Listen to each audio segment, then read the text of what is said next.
ಹೊಸಹಳ್ಳಿ ತಾಂಡ್ಯ ಗ್ರಾಮದಲ್ಲಿ ನಡೆದ ವಾರ್ಡ್ ಸಭೆ. ಚಿಕ್ಕಮಗಳೂರು ಜಿಲ್ಲೆ ತರೀಕೆರೆ ತಾಲೂಕಿನ ಹುಣಸಘಟ್ಟ ಗ್ರಾಮ ಪಂಚಾಯಿತಿ ವತಿಯಿಂದ ಹೊಸಹಳ್ಳಿ ತಾಂಡ್ಯ ಗ್ರಾಮದ ಶಾಲಾ ಕೊಠಡಿಯಲ್ಲಿ ವಾರ್ಡ್ ಸಭೆಯು ಯಶಸ್ವಿಯಾಗಿ ಜರುಗಿತು.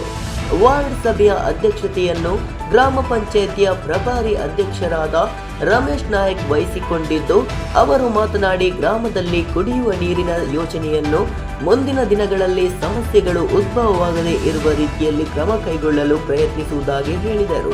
ಈ ಸಂದರ್ಭದಲ್ಲಿ ಪಂಚಾಯಿತಿ ಅಭಿವೃದ್ಧಿ ಅಧಿಕಾರಿ ಚೇತನ್ ಕುಮಾರ್ ಮಾತನಾಡಿದರು.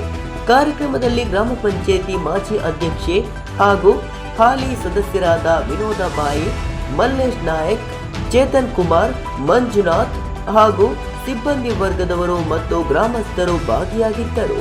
Pradeep H, NKST4 news, Tarikere. ನಮ್ದೇನಿದೆ ಅದನ್ನು ನಾವು ಸಲ್ಲಿಸಬೇಕು ಅನ್ನೋದನ್ನು ಅವ್ರು ಯಾರಿಗೂ ಅದನ್ನು ಬರ್ತಾ ಇಲ್ಲ. ಜನ ಎಲ್ಲಿವರೆಗೆ ಬಂದು ಇದನ್ನು ಸುಧಾರಿಸ್ಕೊಳ್ತಲ್ಲೋ ಅದು ನಾವೇನು ಮಾಡಲಿಕ್ಕಾಗಲ್ಲ.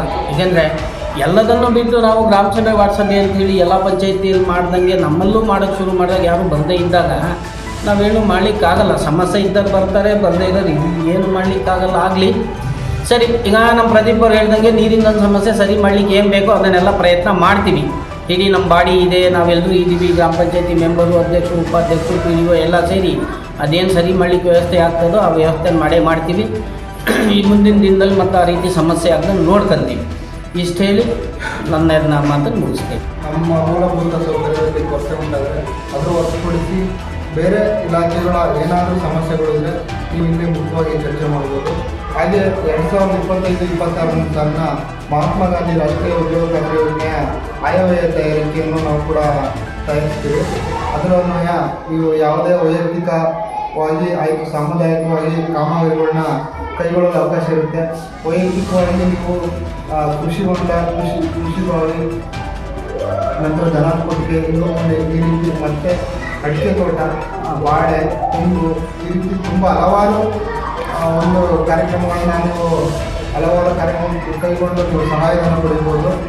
ಅದೇ ರೀತಿ ಸಹಾಯಧನವು ಒಂದು ಜಾಬ್ ಕಾರ್ಡ್ಗೆ 5 ಲಕ್ಷದವರೆಗೂ ವೈಯಕ್ತಿಕವಾಗಿ ಒಂದು ಸಹಾಯಧನ ಪಡಿಬೋದು. ಅದೇ ರೀತಿ ಸಾಮುದಾಯಿಕವಾಗಿ ನಿಮ್ಮ ಊರಿನ ವಾಚ್ಮನ್ಗಳು, CC ರಸ್ತೆಗಳು, ನಂತರ ಬಸ್ಸಿಕಾಲುಗಳು, ಈ ರೀತಿ ತುಂಬ ಒಂದು 256 ಕ್ಯಾಟಗರಿ ಆಫ್ ವರ್ಕ್ಸು ನೀವು ಇಲ್ಲಿ ಮುಖ್ಯವಾಗಿ ತಗೋಬೋದು. ನಿಮ್ಮ ಊರಿನಲ್ಲಿ ಯಾವುದಾದ್ರೂ ಒಂದು ಆಸ್ತಿಗಳು ಸೃಜನೆಯಾಗಿದೆ ಅಂದರೆ ಅದಕ್ಕೆ ಕಾರಣ ಮಹಾತ್ಮ ಗಾಂಧಿ ರಾಷ್ಟ್ರೀಯ ಉದ್ಯೋಗ ಖಾತ್ರಿ ಯೋಜನೆ. ಮಹಾತ್ಮ ಗಾಂಧಿ ರಾಷ್ಟ್ರೀಯ ಉದ್ಯೋಗ ಖಾತ್ರಿ ಯೋಜನೆ ಸುಮಾರು 20 ವರ್ಷದಿಂದ ಇದು ಚಾಲ್ತಿಯಲ್ಲಿರುತ್ತೆ. ಇದು ಮಹಾತ್ಮ ಗಾಂಧಿ ರಾಷ್ಟ್ರೀಯ ಉದ್ಯೋಗ ಖಾತ್ರಿ ಯೋಜನೆ ಒಂದು ಮಹತ್ವಾಕಾಂಕ್ಷೆ ಹಾಗೂ ಮುಖ್ಯ ಉದ್ದೇಶ ಏನು ಅಂದರೆ ಅಕುಶಲ ಕೂಲಿ ಕಾರ್ಮಿಕರಿಗೆ ಕೂಲಿಯನ್ನು ಒದಗಿಸುವುದು. ಇದು ಗ್ರಾಮೀಣ ಭಾಗದಲ್ಲಿ ವಿಶೇಷವಾಗಿ ಇದು ಯಾವುದೇ ಗ್ರಾಮಸ್ಥರ ಸದಸ್ಯರು ಇದೆಲ್ಲರೂ ಕೂಡ ಸದುಪಯೋಗಪಡಿಸ್ಕೋಬೇಕು ಅಂತ ನಾನು ಈ ಸಭೆ ಮುಖಾಂತರ ಕೇಳ್ಕೊಳ್ತೀನಿ. ನಿಮ್ದೇನಾದರೂ ಸಮಸ್ಯೆಗಳಿದ್ರೆ ನೀವು ಇಲ್ಲಿ ಮುಖ್ಯವಾಗಿ ಚರ್ಚೆ ಮಾಡ್ಬೋದು ಅಂತ ಹೇಳ್ತಾ ನಾನು ನನ್ನ ಒಂದು ಪ್ರಾಸ್ತಾವಿಕ ಗುರಿಯನ್ನು ನಾನು ಇಲ್ಲಿ ಮುಕ್ತಾಯ